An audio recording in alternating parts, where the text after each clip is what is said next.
یہ بات اس کے ذہن میں تب آئی ڈیئر اسٹوڈنٹ جب اس کی آنکھ بند ہونے کو آئی.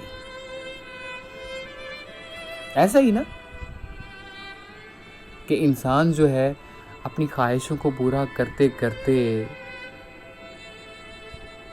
امید کا دامن تھامے آگے بڑھتا رہتا ہے. ایک خواہش پوری ہوتی ہے، دوسری پیدا ہو جاتی ہے، دوسری پوری ہوتی ہے، تیسری پیدا ہو جاتی ہے. یوں زندگی کا سلسلہ بھی آگے آگے بڑھتا جاتا ہے.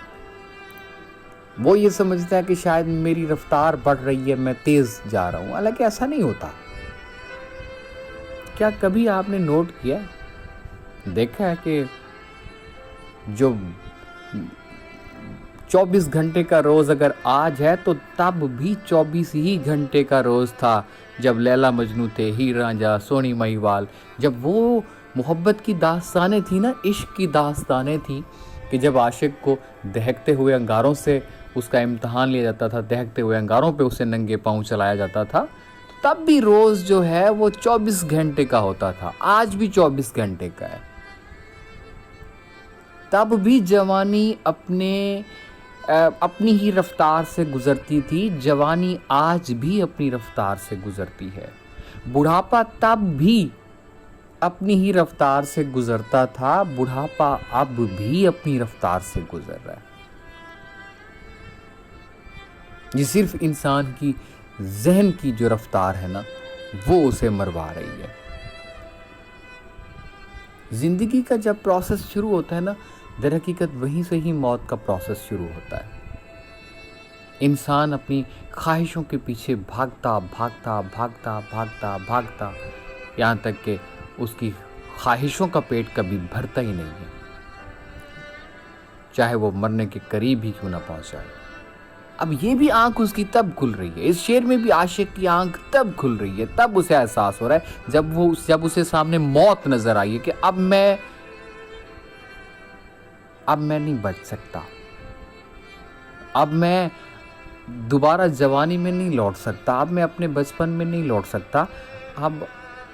اب اسے اپنا جب اس نے احتساب کیا ہے تو پھر اسے اب اسے معلوم ہو رہا ہے کہ میں نے اپنی ساری کی ساری زندگی جو گزاری ہے وہ میں نے رائے گاں کر دی، وہ میں نے ضائع کر دی.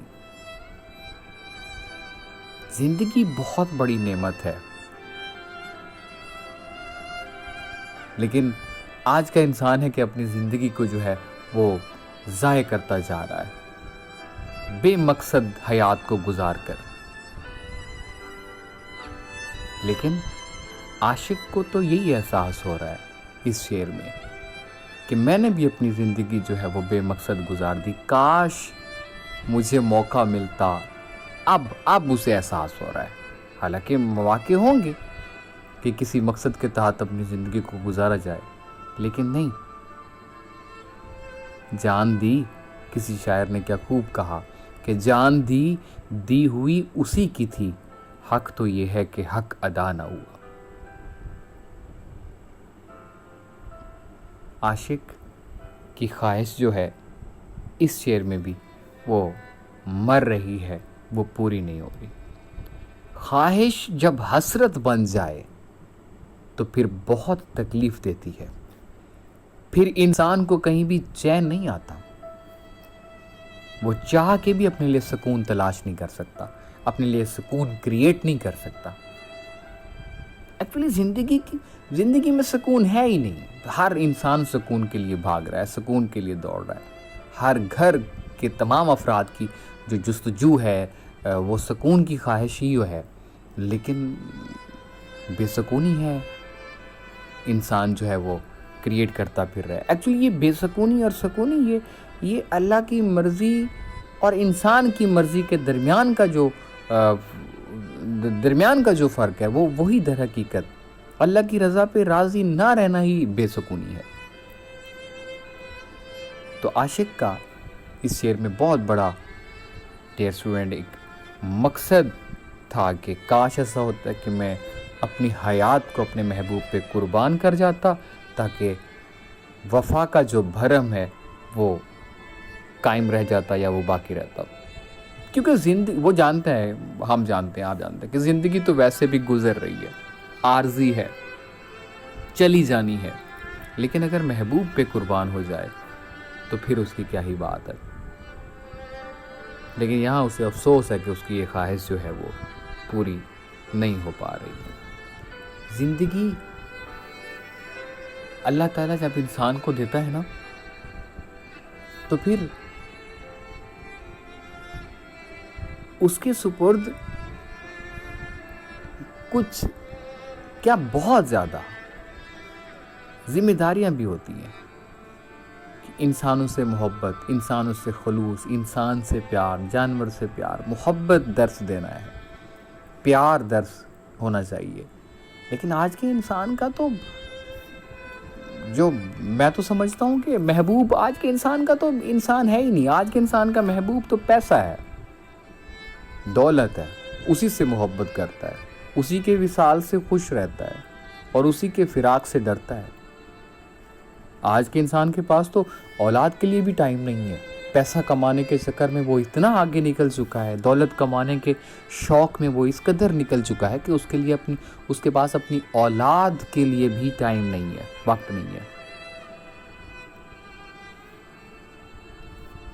تو بھلا جب انسان کا مقصد حیات ہی بدل جائے اور ہوش اسے تب آئے جب آنکھ اس کی بند ہونے کو آئے۔ ایکچولی انسان کی آنکھ کھلتی ہی تب ہے جب بند ہونے کو آتی ہے، کھلتی تب ہے، تب اسے انالائز وہ کر رہا ہوتا ہے، تب وہ اپنا احتساب کر رہا ہوتا ہے، تب وہ تجزیہ کر رہا ہوتا ہے کہ یار میں نے کہاں میں نے مجھے لاسز ملے، میں نے اپنی زندگی کو کیسے گزار دیا۔ لیکن افسوس کہ تب تو وقت بھی ختم ہو چکا ہوتا ہے۔ تو اس شعر میں میر تقی میر ہم جیسے انسانوں کو یہ درس بھی دیتے ہیں کہ زندگی کو بے مقصد مت گزارو، با مقصد زندگی گزارو۔ جب با مقصد زندگی گزارو گے تو پھر امر ہو جاؤ گے، رب بھی راضی رہے گا۔ اور اس کو ایسے ہی اگر ضائع کر دو کہ جس طرح سب لوگ مر رہے ہیں، بے مقصد مر رہے ہیں، تو پھر ایسی حیات کا کوئی فائدہ نہیں ہے۔ نجم الاسکر شائعہ ہیں ملتان کے، وہ کہتے ہیں کہ لکڑی کے تختوں پہ کتابیں اس ترتیب سے چنی ہوئی ہیں، یوں آپس میں جڑی ہوئی ہیں جیسے قبرستان میں قبریں، کچھ تازہ، کچھ بہت پرانی، کچھ بے حد بوسیدہ اور شکستہ۔ یہ مرکز ہے ان لوگوں کا موت کے بعد بھی جو زندہ ہے۔ ہر ایک قبر پہ صاحب قبر کا نام لکھا ہے، ہر ایک نام پہ نام کے ساتھ دوام لکھا۔ ایک قیاس ہے میری بھی اس الماری میں جس میں میں نے اپنا سارا کلام لکھا ہے۔ پھر جب ایک دن میں بھی اپنے لکھے لفظوں کی چادر اوڑھ کے سو جاؤں گا، دفن کتاب میں ہو جاؤں گا۔ مجھ کو یقین ہے میں نے بھی کچھ ایسے لفظ لکھے ہیں، مر نہ سکوں گا۔ انسان عمل سے حیات رہتا ہے۔ قائد اعظم محمد علی جناح، علامہ محمد اقبال۔ اب آج آپ کو ویری کلوز مثال دیتا ہوں میں آپ کی، عبدالستار ایدھی صاحب نے حیات اپنی گزاری انسان سے، بلکہ میں انسان سے محبت۔ اب لوگ بیواؤں کے لیے، یتیموں کے لیے، مسکینوں کے لیے اوروں کے آگے جھولی پھیلانا، ہاتھ پھیلانا عام بات نہیں ہے۔ اور ہم تو پتہ نہیں کیسے کیسے لوگوں کو دھتکار دیا کرتے ہیں جو ہمارے سامنے ہاتھ پھیلائے۔ کسی شاعر نے کہا تھا کہ ان پھیلے ہوئے ہاتھوں کو حقارت سے نہ دیکھ، ہر شخص کی چوکھٹ پہ سوال ہی نہیں آتا۔ اللہ انسان کو آزماتا ہے، دے کے بھی اور لے کے بھی۔ زندگی تم اپنے آپ کو جہاں مرضی لے جاؤ، ہم اپنے آپ کو جہاں مرضی لے جائیں، مندر لے جائیں، مسجد لے جائیں، جہاں مرضی ہم لے کے جائیں، ابھی رسی اس کی ڈھیلی ہے، جہاں چاہو جا سکتے ہو، جیسا مرضی جرم کرو کر سکتے ہو۔ ایک دن ہے پھر وہ حساب تم سے لے گا، جب تمہارے سامنے سارے کا سارا جو ہے وہ آئینہ رکھ دے گا۔ پھر معلوم ہوگا کہ میں نے کیا کھویا اور کیا پایا۔ تو جان جانی ہے، میر کہتے ہیں، زندگی نے ختم ہونا ہے۔ موت کا پروسیس اس وقت شروع ہو جاتا ہے جب زندگی کا پروسیس شروع ہو جاتا ہے۔ لمحہ بہ لمحہ جیسے زندگی آگے کی طرف، وہ در حقیقت موت کی طرف جا رہی ہوتی ہے۔ آپ کا دن بدن غم ہو رہا ہوتا ہے۔ تو جان تو جانی ہے، زندگی تو جانی ہے۔ لیکن اگر بے مقصد گزار دی گئی تو پھر بڑا افسوس ہے اور پھر بڑا جو ہے وہ دکھ ہے۔ لیکن اس شعر میں عاشق کی زبانی میر کہتے ہیں کہ ایک عاشق کہہ رہا ہے کہ کاش ایسا ہو کہ میں اپنی حیات جو ہے وہ اپنے محبوب پہ قربان کر جاتا تاکہ وفاؤں کا بھرم رہ جاتا۔ محبوب اسے یاد آ رہا ہے اس شعر میں، موت کا وقت قریب ہے اور اب جو ہے وہ بہت حد تک جو ہے وہ ناطاقتی ہے، جسم میں کمزور ہو چکا ہے جس میں اب موت بھی قریب دکھائی دے رہی ہے، اور یہ احساس ہو رہا ہے کہ یہ جو زندگی میں نے ضائع کر دی، فضول کر دی، کاش میں اس زندگی کو اب جو موت کے قریب جا پہنچی ہے یہ منسوب کر جاتا میں اپنے محبوب کے نام سے۔ لوگوں نے محبت کی بہت بڑی داستانیں لکھی ہیں، محبت میں بہت بڑی داستانیں ہیں، سچی داستانیں ہیں۔ یہ سسی پنو سچی داستان ہے، یہ ہیر رانجھا سچی داستان ہے۔ لوگوں نے تخت و تاج ٹھکرا دیے، بادشاہوں کی اولادوں نے محبت کی خاطر تخت و تاج، یہ انارکلی اب اس کو دیکھیں، شہزادہ سلیم اور سچی محبت، ریئل لو۔ بادشاہ کا بیٹا تھا شہزادہ سلیم، لیکن اس نے ٹھکرا دیا تخت و تاج کو۔ باپ نے کہا جہاد سے آگ کر دوں گا، اس نے کہا ٹھیک ہے۔ لیکن یہ محبت کبھی نیور ڈائی، کبھی ختم نہیں ہوتی، سوال ہی پیدا نہیں ہوتا کبھی ختم ہو۔ تو محبوب کو کبھی بلایا نہیں جا سکتا، اور جب انسان دکھ میں اور تکلیف میں ہوتا ہے تو پھر اسے اپنے کی یاد ہی آتی ہے۔ لاکھ ضبط خواہش کے، بے شمار دعوے ہوں اس کو بھول جانے کے، لاکھ ضبط خواہش کے، بے شمار دعوے ہوں اس کو بھول جانے کے، بے پناہ ارادے ہوں اور اس محبت کو ترک کر کے جینے کا فیصلہ سنانے کو کتنے لفظ سوچے ہوں۔ دل کو اس کی دھڑکن، دل کو اس کی آہٹ پر برملا دھڑکنے سے کون روک سکتا ہے؟ کون روک سکتا ہے؟ محبوب کبھی نہیں بھلایا جا سکتا۔ لو، جس طرح کہتے ہیں نا کہ ہوپ نیور ڈائی، اسی طرح میں بھی یہ کہتا ہوں کہ لو نیور ڈائی۔ محبوب اگر انسان کی آنکھوں سے اوجھل ہونا ڈیئر اسٹوڈنٹ، تو پھر وہ یاد بن کر اس کے چار سو رہتا ہے، وہ محسوس کرتا ہے کہ میرے ارد گرد ہی ہے۔ محبوب عاشق سے جدا ہو کر بھی جدا نہیں ہوتا، وہ مر کے بھی نہیں مرتا، وہ عاشق کی آنکھوں میں رہتا ہے، کبھی محبت بن کے تو کبھی آنسوؤں کا روپ اختیار کر کے۔ وہ ہے نا، کسی نے کہا کہ لوگ پڑھ لیتے ہیں میری آنکھوں سے میرے دل کے حالات، مجھ سے اب تیرے پیار کی حفاظت نہیں ہوتی۔ محبوب کبھی ختم نہیں ہوتا، محبوب کبھی غائب بھی نہیں ہوتا، وہ کبھی عدم نہیں ہوتا۔ یہ جو دنیا کی رونقیں ہیں نا، یہ در حقیقت محبوب کے ہی دم سے ہیں۔ انسان اپنی زندگی کو محبوب کی خوشی کے لیے وقف کر دیتا ہے۔ عاشق اپنی ساری زندگی جو ہے وہ محبوب کے لیے قربان کرنے کو تیار رہتا ہے۔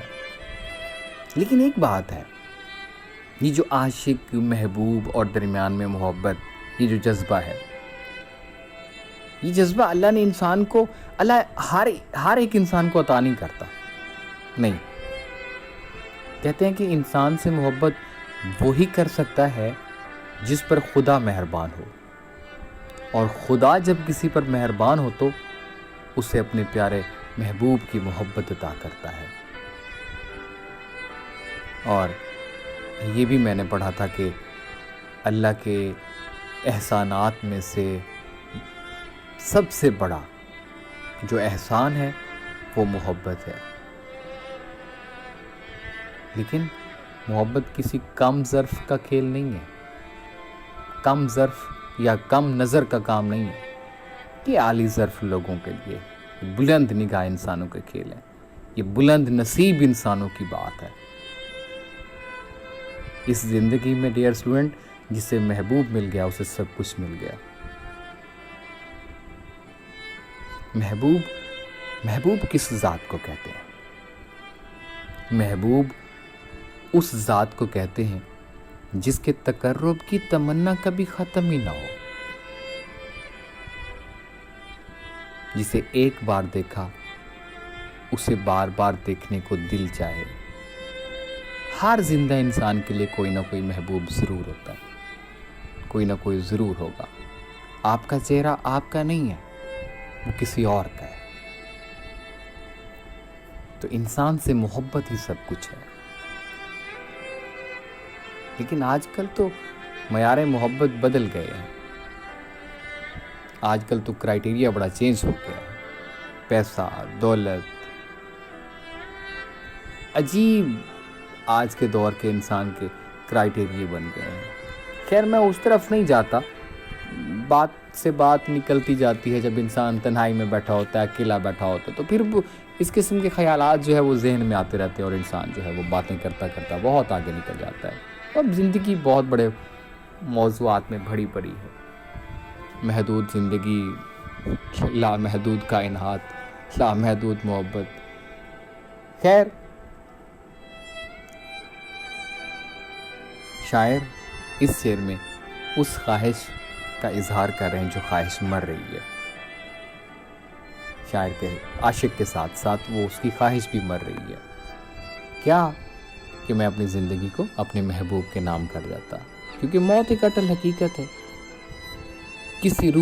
کسی بھی ذی روح کو جو ہے وہ اس سے مفر حاصل نہیں ہے، اس سے جو ہے وہ بچ نہیں سکتا موت سے۔ ہمارے پاس کیا ہے جو کریں فدا تجھ پہ، مماثلت کا شعر۔ ہمارے پاس کیا ہے جو کریں فدا تجھ پہ، مگر یہ زندگی مستعار رکھتے ہیں۔ بس یہ زندگی ہے جو اے محبوب ہم تیرے نام کرنا چاہتے ہیں، تجھ پہ قربان کرنا چاہتے ہیں، یہی زندگی ہے۔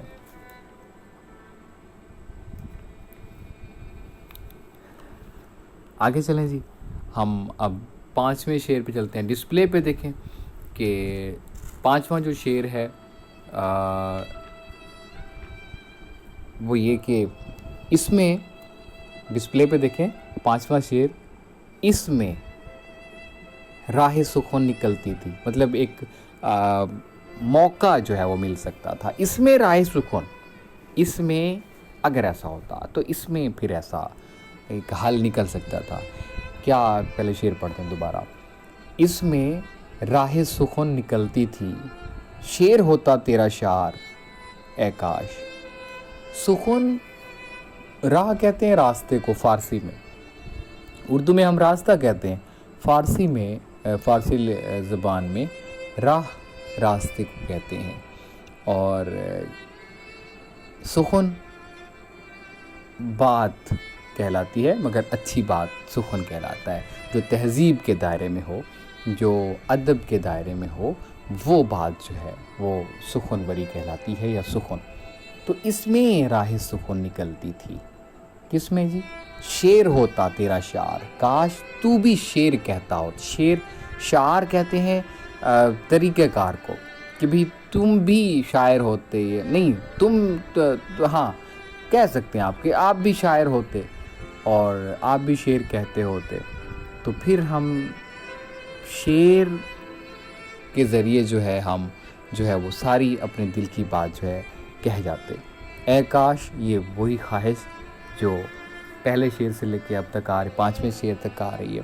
شعر ہوتا تیرا شعر اے کاش، راہ سکون، گفتگو کا موقع ملتا۔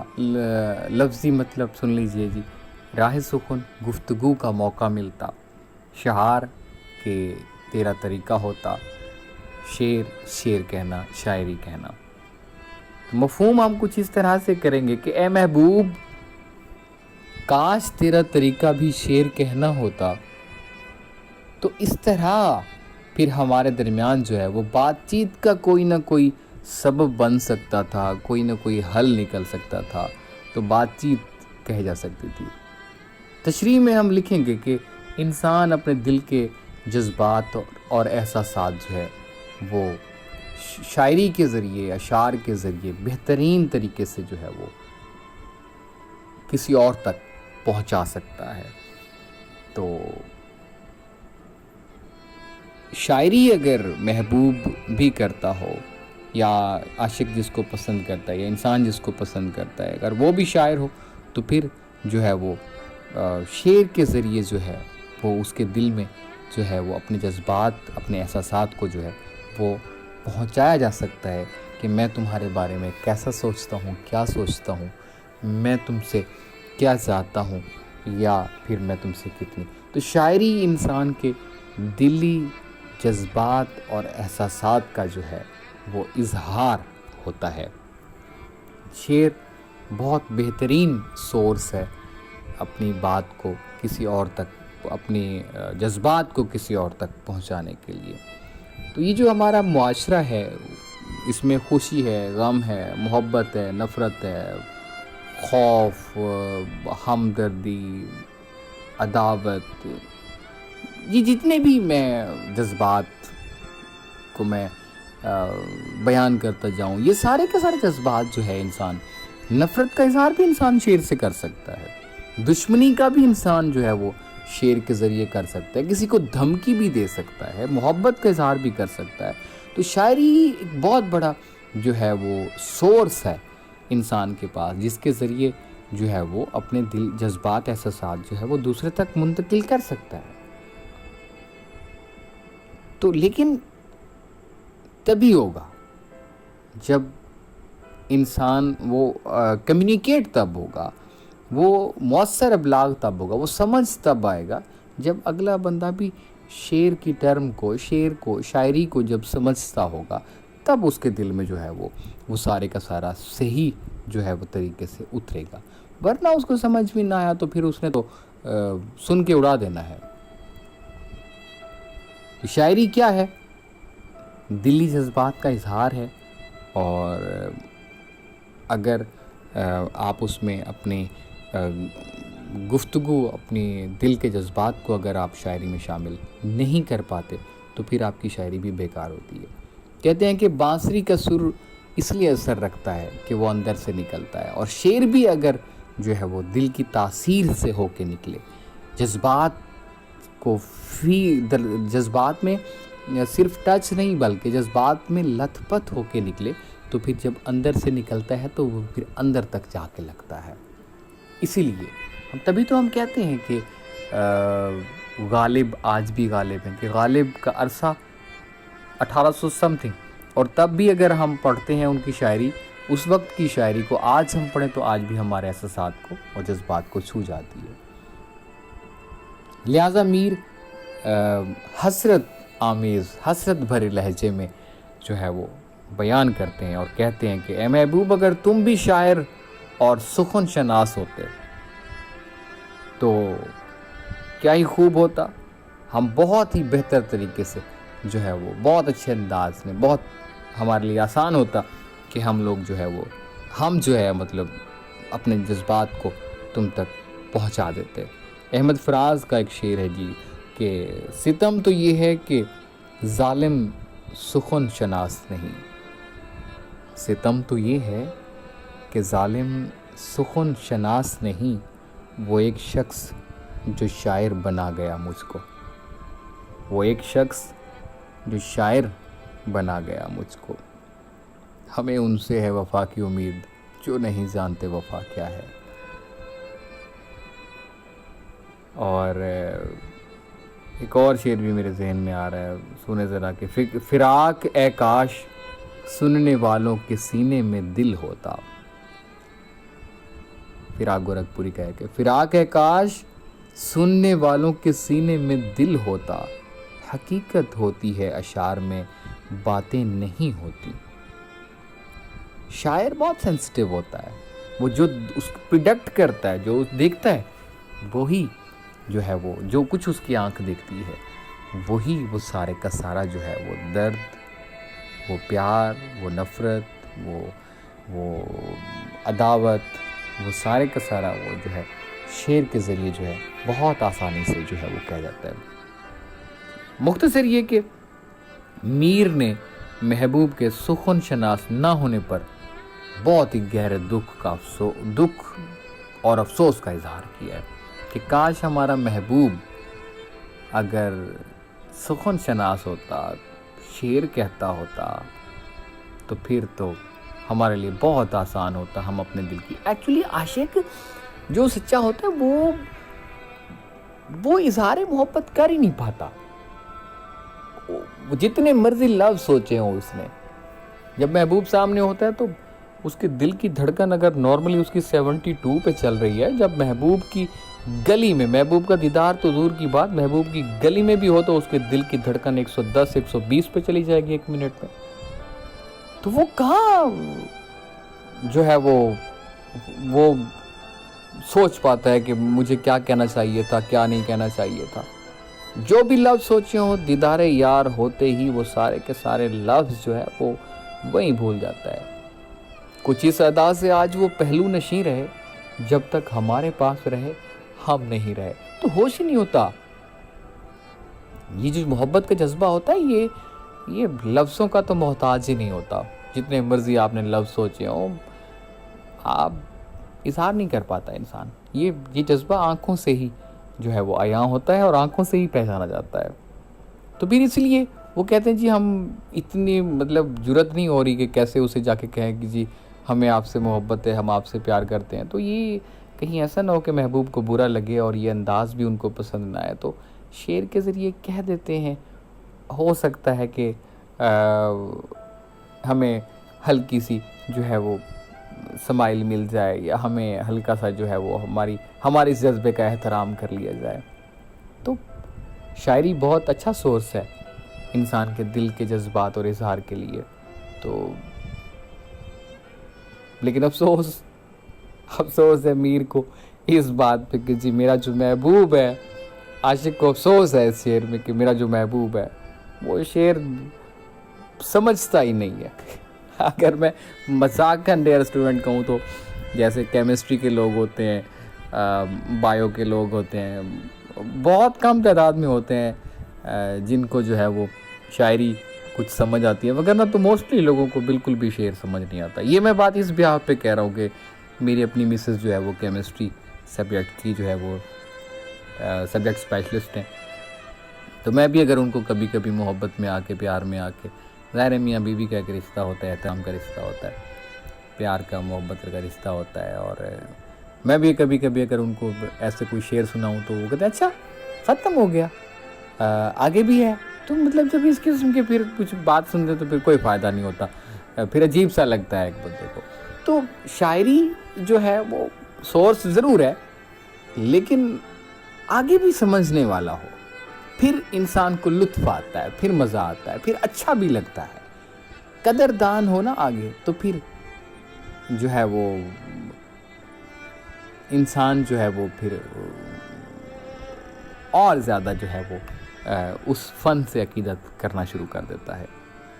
تو خیر بات کہاں سے کہاں نکل گئی، اور تشریح تھی اس لیے ہم نے بات کو جانے دیا، ورنہ تشریح اگر نہ ہوتی، ترجمہ ہوتا تو اس میں قید ہوتی ہے ہمارے پاس کہ جی ہم اس سے باہر نہیں جا سکتے. لیکن تشریح میں تو ہمارے پاس گنجائش ہے کہ ہم جتنا چاہے اس کو کھولیں، بیان کریں.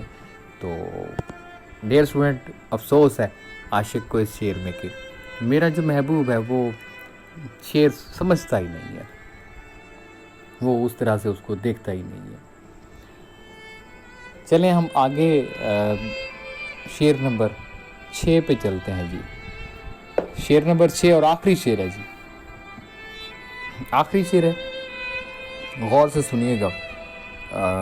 شش جہت اب تو تنگ ہے ہم پر. شش جہت کہتے ہیں 6 سمتوں کو. شش عربی میں 6 سمتوں کو کہا جاتا ہے. شش جہت مطلب مشرق، مغرب، 1 2، شمال، جنوب 3 4، اب زمین آسمان بھی 4، مطلب 6 طریقوں سے جو ہے وہ ہر طرف سے جو ہے وہ زندگی جو ہے وہ تنگ ہو گئی ہے. وہ جو ہے وہ دائیں بائیں سے، اوپر سے نیچے سے، ہر طرف سے جو ہے وہ پرابلم ہے، ہر طرف سے جو ہے وہ پرابلم ہے اور مسئلہ ہے. کہ آج شعر پڑھتے ہیں پہلے. شش جہت اب تو تنگ ہے ہم پر، اس سے ہوتے نہ ہم دو چار. اس سے، اس پھر وہی جیسے کہ پچھلے شعر میں ہے نا، اس سے پچھلے شعر میں بلکہ ہے یہ لفظ اس سے مراد محبوب ہے. شش جہت اب تو تنگ ہے ہم پر، اس سے ہوتے نہ ہم دو چار. اے کاش، کاش چلے میں آپ کو پہلے لفظی مطلب بتاتا ہوں. دو چار ہونا، ملنا، آمنا سامنا ہونا. اب آپ کو سمجھ آ گیا کہ میں اس پہ کیوں روک رہا تھا. جی، اس سے مراد محبوب، کہ کاش نین سے نین نہ ملتے، کاش وہ ہمیں نہ دکھتا، ان آنکھوں کو وہ نظر نہ آتا. جب سے آنکھ نے اس کو دیکھا ہے، وہ ہے نا پنجابی میں کہ اکھ جدوں دی لڑی تیرے نال، اکھ لاواں اکھ نہ لگے. تو چلیں ہم پہلے مفہوم پڑھ لیتے ہیں، پھر اس پہ جو ہے ذرا کھل کے بات کریں گے. کہ شعر پڑھتا ہوں جی دوبارہ، مجھے پھر تو مفہوم ٹوٹ پھوٹ کے نہ آ جائے. شش جہت اب تو تنگ ہے ہم پر، اس سے ہوتے نہ ہم دو چار. اے کاش. شاعر کہتا ہے، عاشق کہتا ہے کہ اب تو پوری دنیا ہمارے لیے تنگ ہو گئی ہے. اب محبت سے پہلے سکون تھا، عزت تھی، احترام تھا. چلیں مفہوم لیے تشریح میں ہم بولیں گے. مفہوم سنیں جی. اب تو پوری دنیا ہی ہمارے لیے تنگ ہو گئی ہے، مختصر ہو گئی ہے. کاش ہم اس سے محبت نہ کرتے. بس اتنا لکھیں. اب تو پوری دنیا ہی ہمارے لیے تنگ ہو گئی ہے، کاش ہم اس سے محبت نہ کرتے. اب لفظ تشریح، اور تشریح کے بعد آپ کیا لکھیں گے. شش جہت یعنی کہیں بھی جگہ نہیں ہے زمین پہ، کہیں بھی دائیں بائیں آگے پیچھے کہیں بھی جو ہے وہ ہمارے لیے جو ہے وہ سکون نہیں ہے. کہیں بھی جگہ سے ہر طرف سے نفرت ہی نفرت ہو گئی ہے. کہ جب سے محبت ہوئی ہے نا، ہمیں کوئی عزت اور احترام سے دیکھتا ہی نہیں ہے. پتہ نہیں کون سا ایسا جرم کر لیا ہے ہم نے محبت حاصل کر کے. محبت میں جب سے ہم جو ہے وہ ہمیں جو ہے وہ جب سے پہچانا گیا ہے کہ جی وی آر فال ان لو، کہ ہمیں محبت ہو گئی. لوگ نفرت سے دیکھتے ہیں. حالانکہ یہ اب دیکھیں کہ محبت ایک پاکیزہ جذبہ ہے، ایک انسان سے محبت کا درس دیا گیا ہے. اور آپ کا مذہب کہتا ہے کہ جی جب بچہ اور بچی، مسلمان بچہ اور بچی جوان ہو جائیں اور ان کی پسند کے مطابق ان کا نکاح کر دیا جائے. لیکن میری بات پہ غور کیجیے گا، میری بات کو غور کیجیے گا، غور سے دیکھیے گا. شاید یہ کہنے کی نہیں ہے یا شاید، لیکن میں غور کرانا چاہ رہا ہوں آپ کو. لیکن یہاں ہمارے اس دنیا میں نا لوگ محبت کرنے والوں کے اگینسٹ ہو جاتے ہیں، خلاف ہو جاتے ہیں. ڈرتا ہے انسان کہ کہیں اس راز کو چھپاتا ہے کہ کہیں اگر یہ راز عیاں ہو گیا، کسی کو معلوم ہو گیا تو مجھے سوائے رسوائی کے، سوائے غم کے کچھ نہیں ملنا. ہو سکتا ہے مجھے گھر سے نکال دیا، اور ایسا ہو جاتا ہے، گھروں سے بھی نکال جاتا ہے. مجبوریوں کی بیڑیاں ہیں. انسان خوف کھاتا ہے، انکار کر دیتا ہے والدین کے سامنے بھی، ماں باپ کے سامنے بھی. یہ وہ کلوز ون رشتے ہیں جن سے انسان کو جھوٹ نہیں بولنا چاہیے، لیکن وہ بول جاتا ہے بیچارہ. خوف کہ کہیں ایسا نہ ہو جائے، کہیں ویسا نہ ہو جائے، کہیں یہ نہ ہو جائے، کہیں وہ نہ ہو جائے. ہتھوں خواجہ فرید صاحب نے پھر فرمایا تھا کہ ہتھوں الٹا عالم کھلدا، الٹا لوگ میرا مذاق اڑاتے ہیں. کوئی پوچھن نہ ویڑھے آئیوں ہتھوں الٹا، مطلب کوئی مجھ سے آ کے نہیں پوچھتا کہ میں نے اپنا ایسا حال کیوں کر لیا ہے، میری یہ حالت کیوں ہو گئی ہے. کوئی مجھ سے یہ نہیں آ کے پوچھے گا، لیکن الٹا جو ہے وہ میرا مذاق اڑائیں گے، مجھے نفرت سے دیکھیں گے. مجھ سے بجائے بجائے میرے زخموں پہ مرہم لگانے کے مجھے جو ہے اور جلائیں گے. تو یہ دنیا عاشقوں کے لیے تکالیف کریٹ کرتی ہے، عاشقوں کے لیے مسائل کریٹ کرتی ہے، محبت کرنے والوں کو ملنے نہیں دیتی. آپ اس جذبے کو چھپاتے ہیں،